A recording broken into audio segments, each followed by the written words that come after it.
एक लड़की की नई नई शादी हुई। वह अपने नए घर मतलब ससुराल में जैसे ही प्रवेश की उसे कुछ भी अच्छा नहीं लग रहा था, क्योंकि उसकी सास हमेशा उसे हर बात में टोकती थी और कुछ न कुछ उसके विरुद्ध में बोलते रहती थी।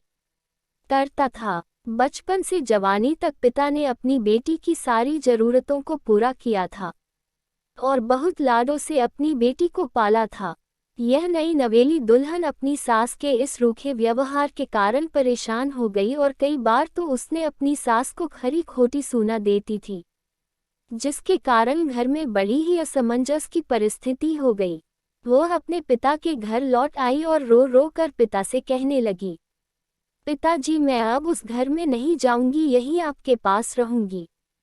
यदि आप मना करेंगे तो मैं आत्महत्या कर लूंगी।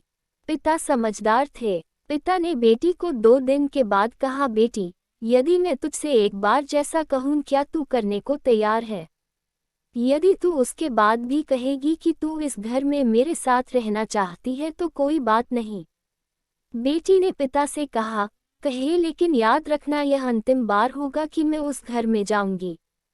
पिता ने कहा, वहां जाकर जैसे ही तुम्हारी सास तुम्हें कुछ बुरा भला कहने लगे तभी तुम अपने मुंह में एक कुल्ला पानी भर लेना और तब तक मुंह में पानी भरे रहना जब तक सासू माँ बोलना न बंद कर दे, और उसके बाद उस पानी के कुल्ले को नाली में थूक देना और फिर कुछ भी पलट कर मत कहना।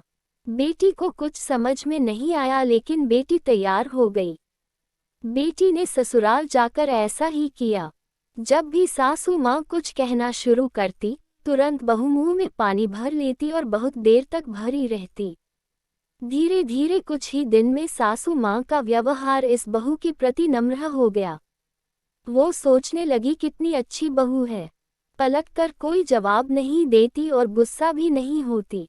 अब वो उस बहू को बेटी कहने लगी और उसकी तारीफ करने लगी। कुछ दिन में सासू माँ का प्रेम भरा व्यवहार देखकर बहू भी अपनी सासू माँ को माँ के जैसा प्रेम करने लगी और दोनों खूब बातें करती, साथ साथ घूमने और मार्केट और खरीदारी करने जाती। कुछ दिनों के बाद इस लड़की का पिता अपनी बेटी से मिलने आया। घर के सभी लोगों ने पिता का खूब अतिथि सत्कार किया। फिर जब पिता अपने घर वापस जाने लगे तब अपनी बेटी से कहा, बिटिया चलो, यदि तुम मेरे साथ चलना चाहती हो तो अपना सामान पैक कर लो, हम वापस चलेंगे। तब बेटी ने कहा, नहीं, अब यही मेरा घर है। मैं अपनी सासू माँ से बहुत प्रेम करती हूँ और अब मैं इन्हें किसी भी कीमत में अकेला नहीं छोड़ूंगी। यही मेरी माँ है। पिताजी अपनी बेटी की इन बातों को सुनकर और सास बहू के अटूट प्रेम देखकर बहुत खुश हुए और बेटी को बहुत आशीष देकर खुशी खुशी घर लौट आए। दोस्तों, हमारे YouTube चैनल में बने रहने के लिए आप सभी को दिल से धन्यवाद। अगर दोस्तों ये कहानी अच्छा लगे तो हमारी YouTube चैनल को सब्सक्राइब, शेयर और लाइक करना ना भूलें। धन्यवाद।